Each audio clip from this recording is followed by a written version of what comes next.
Hello bachcho, let us see this question. A particle of mass 2 into 10 to the minus 5 kg moves horizontally between two horizontal plate of a charged parallel plate capacitor between which there is an electric field of 200 Newton per coulomb acting upward. The magnetic induction 2.0 Tesla is applied at right angle to the electric field in the direction normal to both B and V. If G is 9.8 meter per second square, the charge on the particle is 10 to the power minus 6 coulomb.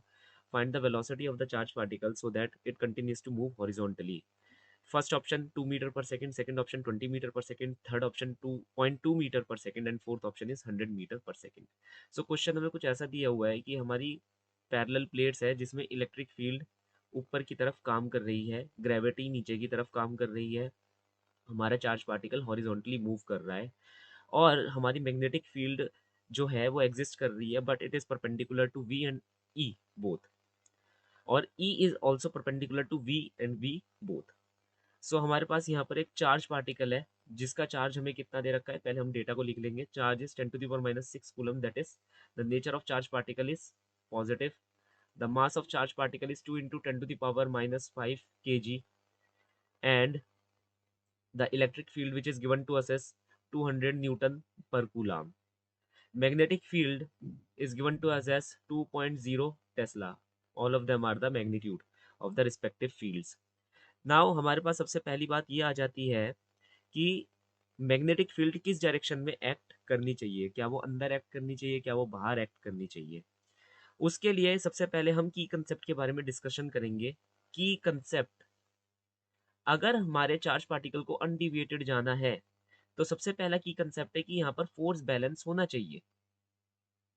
अगर एक second के लिए हम magnetic field को भूल जाते हैं और सिर्फ इलेक्ट्रिक और हमारी ग्रेविटेशनल फील्ड को याद रखते हैं तो मुझे पता है जो मेरा चार्ज पार्टिकल है उसके ऊपर इलेक्ट्रिक फोर्स लगेगी ई क्यू और नीचे की तरफ लगेगी हमारी ग्रेविटेशनल फोर्स. मगर यहाँ मैग्नेटिक फील्ड अप्लाइड है जो कि दोनों ई वेक्टर और वी वेक्टर दोनों के परपेंडिकुलर है. तो आपको पता ही होगा फ्रॉम द बेसिक्स इटसेल्फ, अगर ये एक्स एक्सिस है, ये वाई एक्सिस है, तो ये perpendicular axis positive Z axis होता है ना. तो हमारी मैग्नेटिक फील्ड कहाँ लाई करेगी, यहाँ लाई करेगी. That is second concept is right hand palm rule. जैसे ही मैं राइट हैंड पाम रूल लगाऊंगा मुझे मैग्नेटिक फोर्स का डायरेक्शन पता चल जाएगा which is acting in the downward direction. ये एफ मैग्नेटिक है. Third concept is F magnetic, that is Q V cross B या Q V B sine theta. Here theta in between V and B is 90 degree. ये यहाँ पर उसने mention कर रखा है. नाउ फोर्स बैलेंस हम यहाँ पर करेंगे. That is E Q equal to F M plus M G. Net force in y direction should be equal to 0 where Fm is the magnetic force component. तो EQ equal to QVB plus mg. हमारे को क्या निकालना है, velocity की value निकालनी है. हम यहाँ पर सारा प्रोवाइडेड डेटा रखेंगे. जैसे E है 200 न्यूटन पर कूलाम. Q की वैल्यू हमें कितनी दे रखी है, 10 to the power minus 6. mg को मैं लेफ्ट हैंड साइड ले जाऊंगा. Minus m is 2 into 10 to the power minus 5. Gravity is 9.8 given to us equal to QVB. QVB. तो मैं ये जो एक्सप्रेशन में से Q और B है इसे इस टोटल एक्सप्रेशन में जो हमने right hand side left hand side लिखा है उससे डिवाइड कर दूंगा. तो 200 10 to the power minus 6 minus 2 into 10 to the power minus 5 into 9.8 upon में हमारा जो चार्ज है that is 10 to the power minus 6 and जो मैग्नेटिक फील्ड का magnitude है that is 2 Tesla. That should be equal to the velocity. After the calculations you will be getting it as velocity equal to 2 meter per second.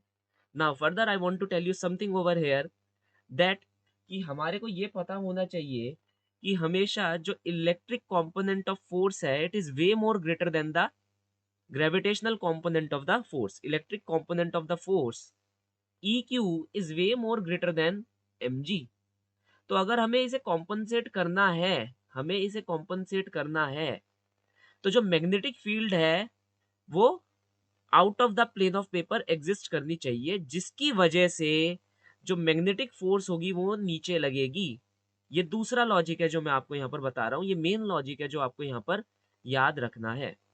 By the right hand palm rule and by the logic that electric component of force is greater than magnetic component of the force, for the force balance to be done here, ताकि force balance यहाँ पर हो सके, we should be knowing that magnetic field should come outside the plane of paper, and the magnetic component of the force should act downward in the direction of the gravitational field.